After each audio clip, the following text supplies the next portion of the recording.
دو شخص الصحابي هذا وصف مؤمن كي قال بچه شكلي بجمرة بيان بكده بآية ده قال من دار پیغمبر دبين لن يصلح آخر هذه الأمة إلا بما صلح أولها وقت ما بيان الشخص الصحابي هذا فهم كده ويجاغي أبي خدا عز وجل جي وعزة الشرفة كدائية سير أمته.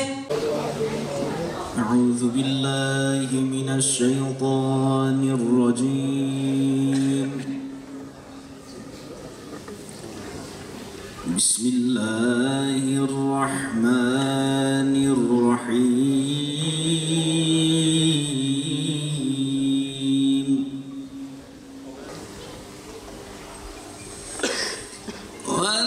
والذين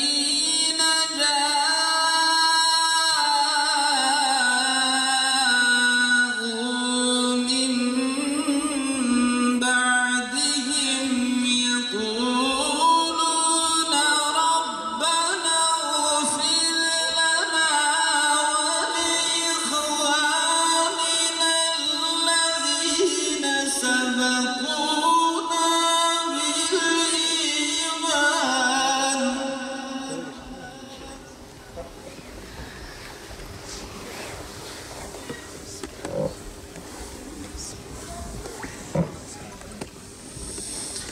ربنا اغفر لنا ولإخواننا الذين سبقونا بالإيمان ولا تجعل في قلوبنا غلا للذين آمنوا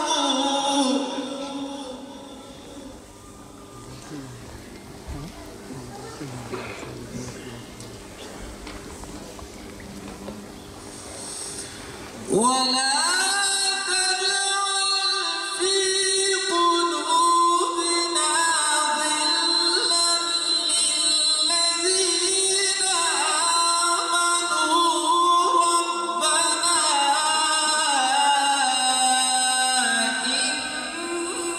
إنك رؤوف رحيم.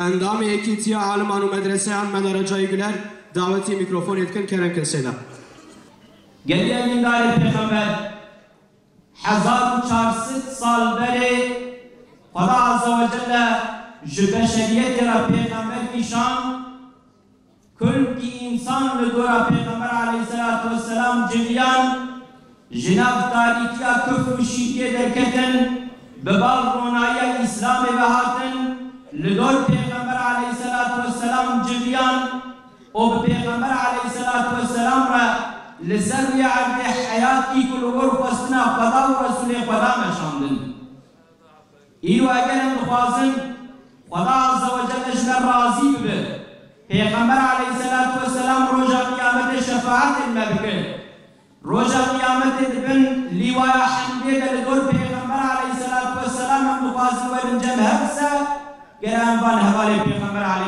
السلام شورا بکن نمونه و مثال وقتی که موان فهم کرد موان وصف وان دا آیت خدا عز و جل لخوان محیات وان صحابی پیغمبر علیه السلام بکر خوان به چه شکلی فدایی اسلام بون جبود دعو دوزا قرآن چوال سروی عبده اوی بنا ببه خبات و خزمت کرنه اوی خبات و خزمت وان دا قرآن لبیاد حیات وان دا وقتی کن بکن بخینن ایرو چاوا کل کی مسلمان لهمبر امپریالیزم دنیای سری کارن راکن او کل ما مسلمانا وان صحابی پیغمبر علیه السلام الکشکره کرن نمونه و مثال چاوا لدور پیغمبر علیه السلام ابو عبیده بن جراح کو قدسی فتح کل هبو الحمدلله ایروجی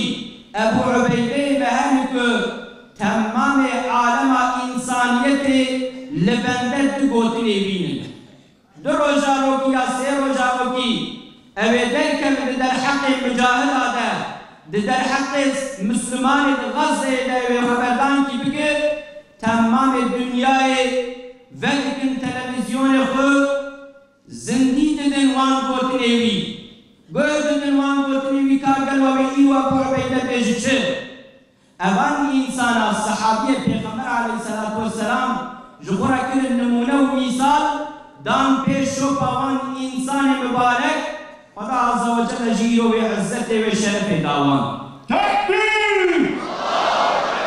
تکبیر! تکبیر! هاگلی برا گرفی رو امجی وکوان انسانی که دغازه ده ناموس و عفت مسلمان مدافعه بکن عزت اسلام مدافعه بکن جبو عزت اسلام نکب بن نگم وی قوم ملعون مجادله و خبات بکن جهاد بکن اگر ایرو امجی تخواست بکن وکوان انسان ازا گره انبر خوبتن حوالی پیغمبر علیه الصلاة والسلام انبر بدن شیرت پیغمبر علیه الصلاة والسلام گو هر صحابی کی من وقت ستیر کیه هم بدن پیش رو پا کیجا صحابی من هونه ریا خود ببینن هونه ریا حقیه ریا هدایت ببینن جبه بیاوی گرم گده خود بوان صحابی پیغمبر علیه الصلاة والسلام تربیه بکن بحیات آوان انسان مسلمان وان انسان مبارک گرم حیات آوان پاشک بکن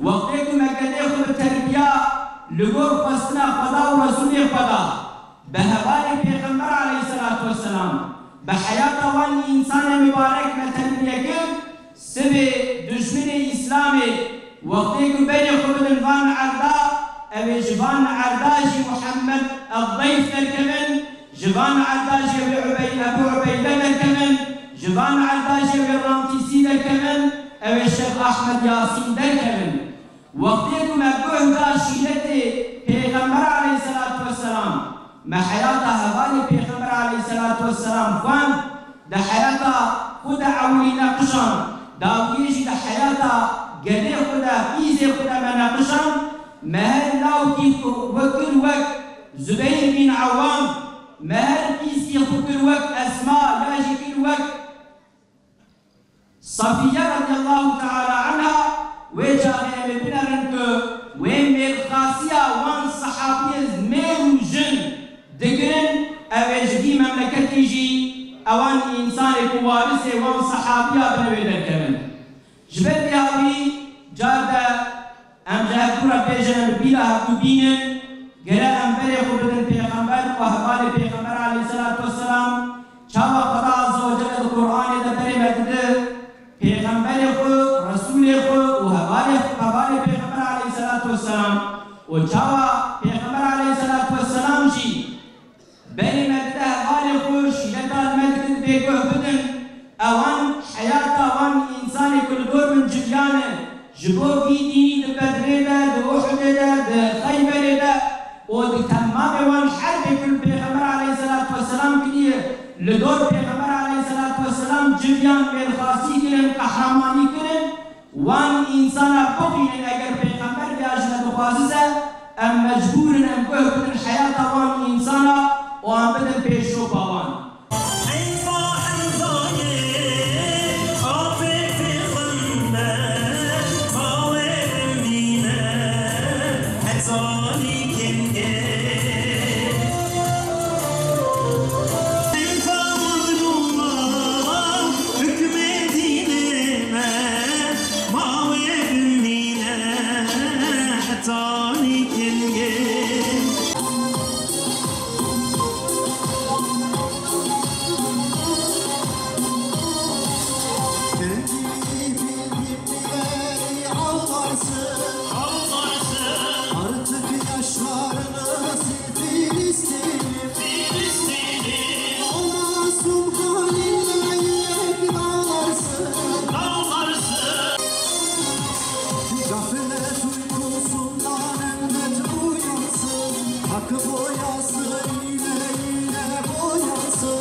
Bismillahirrahmanirrahim.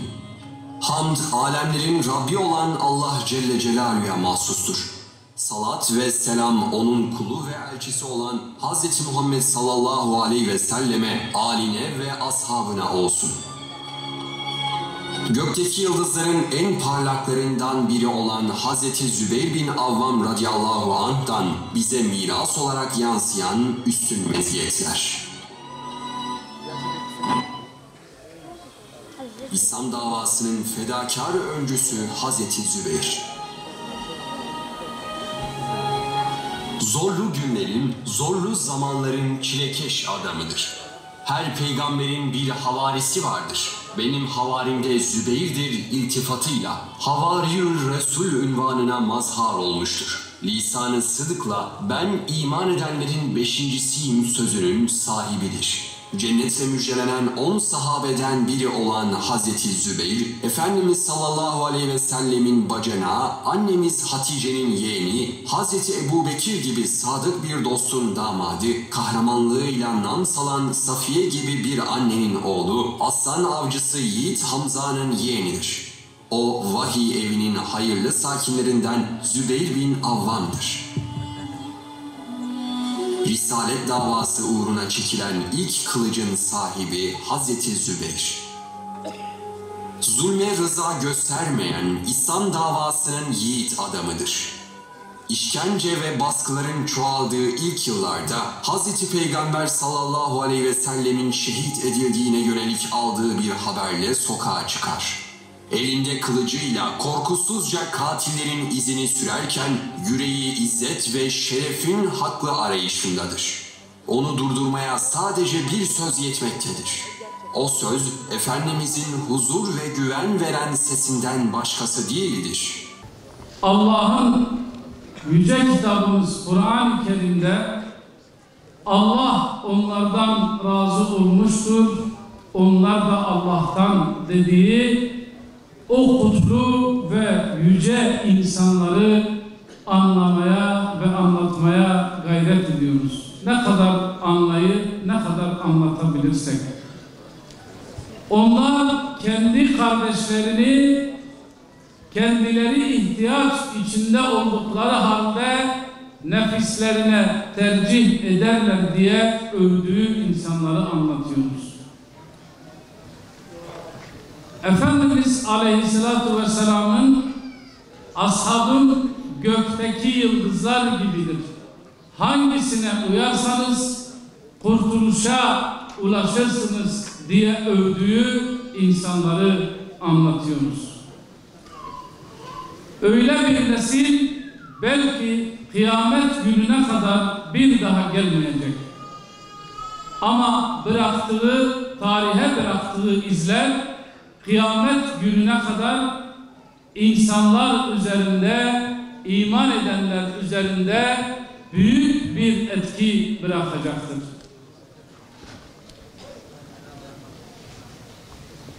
Yüce kitabımız Kur'an'ı anlamanın yolu, Kur'an'ı fehmetmenin, hayata tatbik etmenin yolunun kapısı Allah Resulü sallallahu aleyhi ve sellem'dir. O kapıdan içeriye girmeden Kur'an'ı anlamamız, Kur'an'ı fehmetmemiz mümkün değildir.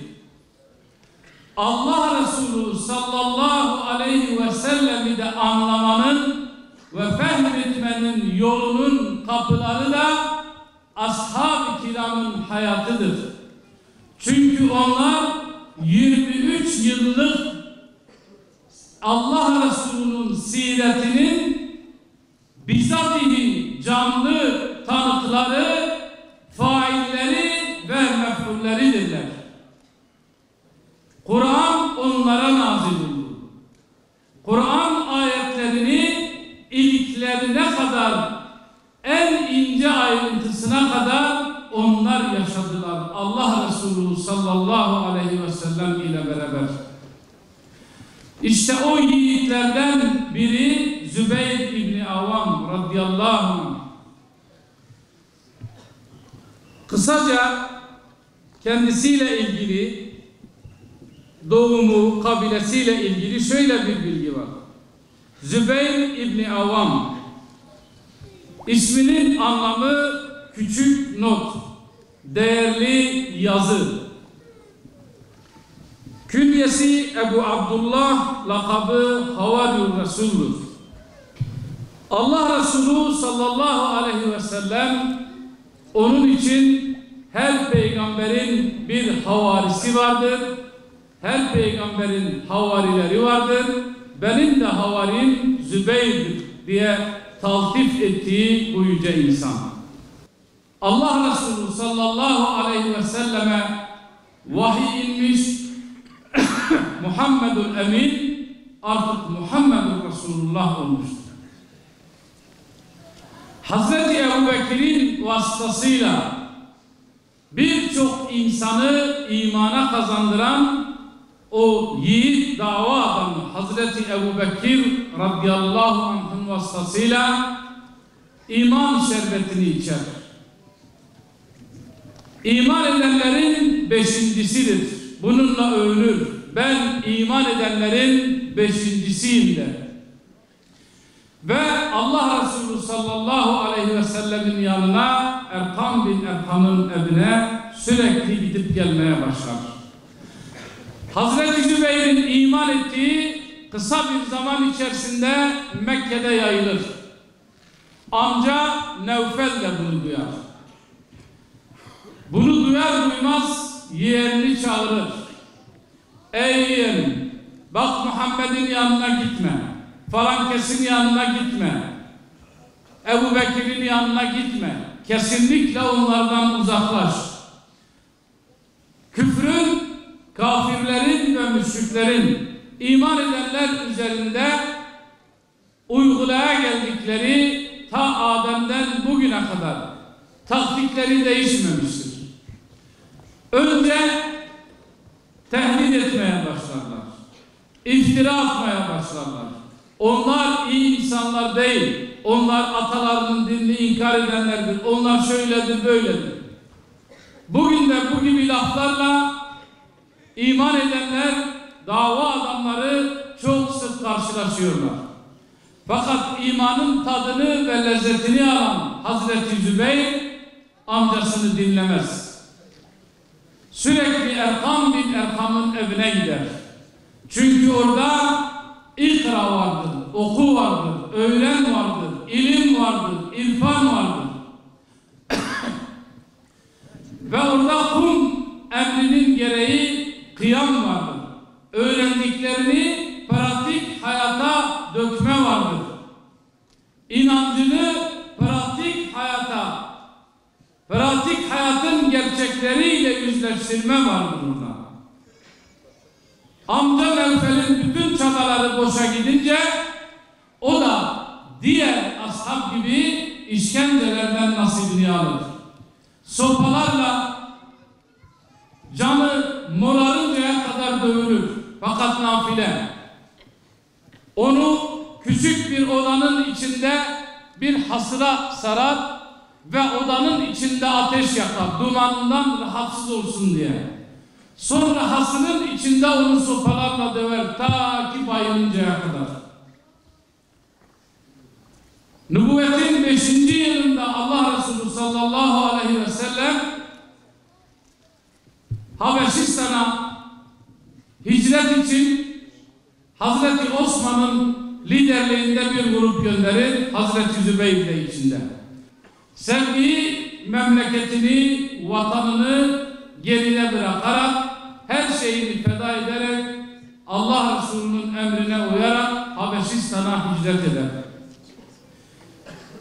Nübüvvetin 10. yılında halası Hazreti Hatice annemizin ve Efendimizin amcası Ebu Talib'in vefat ettiği haberini alır. Çok üzülür. Ve ben bu sıkıntılı zamanda Allah Resulü'nün yanında olmam gerek diyerek Habeşistan'da duramaz, tekrar Mekke'ye gelir. Sonra Medine'ye hicret. Hicretten önce Hazreti Ebubekir Efendimizin kızı Hazreti Esma annemizle Zat-ı Nitakayn lakabını alan Hazreti Esma validemizle evleniyor. Medine'ye hicret ediyorlar. Orada Yahudiler bir fitne, bir fesat, bir şaya koparıyorlar. Medine'nin havası muhacirlere iyi gelmemiş. Büyük çoğunluğu hastalanmış.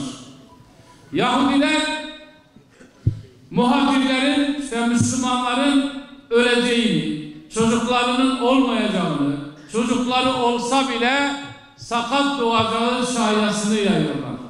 Tıpkı bugün gibi. Kökleri yalan, işleri yalan, işleri alçaklık, işleri ihanet. Fakat Allah onların yüzünü kara çıkarıyor. Hazreti Zübeyir'in Abdullah adında nur topu gibi bir çocuğu dünyaya geliyor. Ve onu Allah Resulüne götürüyorlar. Allah Resulü ona isim takıyor, Abdullah ismini ve hayır duada bulunuyor. Hicretten 2 yıl geçmişken Hazreti Bilal'in Bedir Savaşı için nidaları duyulur. Ve yiğitler ordusu Bedir'e doğru giderler. Bedir'de hak ile batılın savaşı, iman ile küfrün savaşıdır. Allah Resulü'nün sallallahu aleyhi ve sellemin Ya Rabbi işte Kureyş bütün kibriyle gelmiş. Eğer bu bir avuç Müslümana yardım etmezsen yeryüzünde sana kulluk edecek kimse kalmayacak dediği savaş. O gün Allah müminlere melekleri yardımcı olarak gönderir. Müslümanların sadece 2 süvarisi var. 2 at. Birinde Allah Resulü'nün halasının oğlu Zübeyir. Allah Resulü sallallahu aleyhi ve sellem Hazreti Zübeyir'e baktığı zaman iftihar eder. Çok sevinir. Ve onu çağırır. Ey Zübeyir, lebbeyke ya Resulallah dedi. Size yardıma melekler inecek. Onların nişaneleri var. Siz de kendinize nişaneler edinin. Ve Hazreti Zübeyir nereden bulduysa güneşin sarısı gibi sarı bir sarığı başına takar. Ve o gün cenk meydanlarında, o gün öldürülen 70 müşriğin yarısından fazlasını 2 kılıç öldürmüştür. Bir Zübeyir'in kılıcı, bir de dayısının oğlu Hazreti Ali'nin kılıcıdır. İman ile küfür savaşıdır dedik. Akraba bağının para etmediği savaş. Gerçek kardeşliğin ne olduğunu gösteren bir savaştır. Zübeyir'i kendi yolundan ayırmayan, 16 yaşına kadar ona şefkat ve merhametle davranan ve büyüten amca Nevfel küfür safında, Hazreti Zübeyir iman safında. Ve o gün Hazreti Zübeyir iman bağı adına akrabalık bağını iman kılıcıyla kesecekti. Ve amcası Nevfel'i Bedir'de kendisi öldürecekti. Çünkü bu dava Allah'ın davasıdır. Bu dava peygamberlerin davasıdır. Bu dava ırkçılık davası, bu dava akrabalık davası değildir. Tekbir! Tekbir! Tekbir! Yine Hazreti Zübeyir'i Uhud meydanında görüyoruz. Müşriklerin ani saldırıları karşısında ashab bir ara bir şok yaşıyor. Ve Allah Resulü sallallahu aleyhi ve sellem yalnız kalıyor. Sadece etrafında onu koruyacak 20 kişi kalıyor. Bu 20'den biri Hazreti Zübeyir'dir. Bir an dahi olsun Allah Resulü sallallahu aleyhi ve sellemi terk etmemiş. Ondan ayrılmamıştır. Yine bu yiğit ve kahraman sahabeyi Hendek'te görüyoruz. Dedik ya, Kur'an'ı anlamanın yolu Allah Resulü'nün kapısından geçer. Allah Resulü'nü anlamaktan geçer. Allah Resulü'nü anlamanın yolu ashabın hayatından geçer. Ashab-ı kiramın o güzel hayatından geçer. Eğer Hendek'i anlayabilseydik, Bedir'i anlayabilseydik, Uhud'u anlayabilseydik, bugün ümmet olarak bu zilletin içerisine düşmeyecektik. Bugün nasıl Gazze kuşatılmışsa, münafıklar Yahudilerle işbirliği yapıyorsa, Hendek Savaşı aynı manzarayı bize bildiriyor. Hendek Savaşı'nda olanlarla bugün Gazze'de olanlar arasında hiçbir fark yoktur. 12 bin kişilik küfür ordusu, ki o zamanın sayısal oranına göre bayağı fazla, Medine'yi muhasara altına almışlar. İçeride Beni Kureyza Yahudilerinin ihaneti, bir de münafıkların ihaneti ve bir avuç Müslüman, öyle bir zor gün ki Müslümanlar Allah Resulü sallallahu aleyhi ve sellem'den izin almadan lavaboya bile gidemiyorlar. İzin almadan bir adım dahi atamıyorlar. Öyle bir gün. Allah Resulü sallallahu aleyhi ve sellem bir istihbarat alır. Beni Kureyza'nın ihanet edeceğiyle ilgili bir istihbarat alır. Ve kim bana Beni Kureyza'dan bir haber getirirdi? Bendir ey Allah'ın Resulü, ben. Görev adamı. Havari olmak da bu değil miydi zaten? Yüce Rabbimiz Kur'an-ı Kerim'de İsa küfrü sezince çevresinden havarilerine Allah'ın yolunda Allah'ın yardımcıları kimlerdir dedi. Havariler nahnu ensarullah dedi. Biz Allah'ın yolunun yardımcılarıyız. Dava adamı, görev adamı, görev tevdi edildiğinde sağına soluna bakmaz. Kim parmak kaldıracak demez. Bendir. Bu dava böyle yürümüş. Bu dava bu insanların omuzunda bugüne kadar gelmiştir. Rabbim makamını âli ve yüce kılsın değerli kardeşlerim. Ya Rabbi rojeki beli rojeki ümmeta İslam'ı bilgini hep botuna van biki yek vahdet edina bena ümmeta İslam'ı de çeki hatta bu ümmeta İslam'ı bilgice şerefa fa izzeta fa kuvveta fa o kafirci lehemberi ve zelil bibin mağlub bibin ya Rabbel alemin. Ya Rabbi her yek her دلوبك ويخونا وان مظلومها بكي لعنت وان مستكبري عالم يا رب تويخونا وان زاروك المظلوم او تهر ذركي وجودا وان هر حجركي وجودا وان يا ربي اواني كنت بني بومبا يا در فرجة بنا يا ربي تبكي لعنت وبكي غضب تبباريني لإسرائيل وتمام وان كسيك جربونا آليكار يا رب العالمين يا رب ربنا آتنا في الدنيا حسنة وفي الآخرة حسنة وقنا عذاب النار ربنا تقبل منا إنك أنت السميع العليم وتب علينا إنك أنت التواب الرحيم وصلى الله على سيدنا محمد وعلى آله وصحبه أجمعين وسلام على المرسلين آمين آمين آمين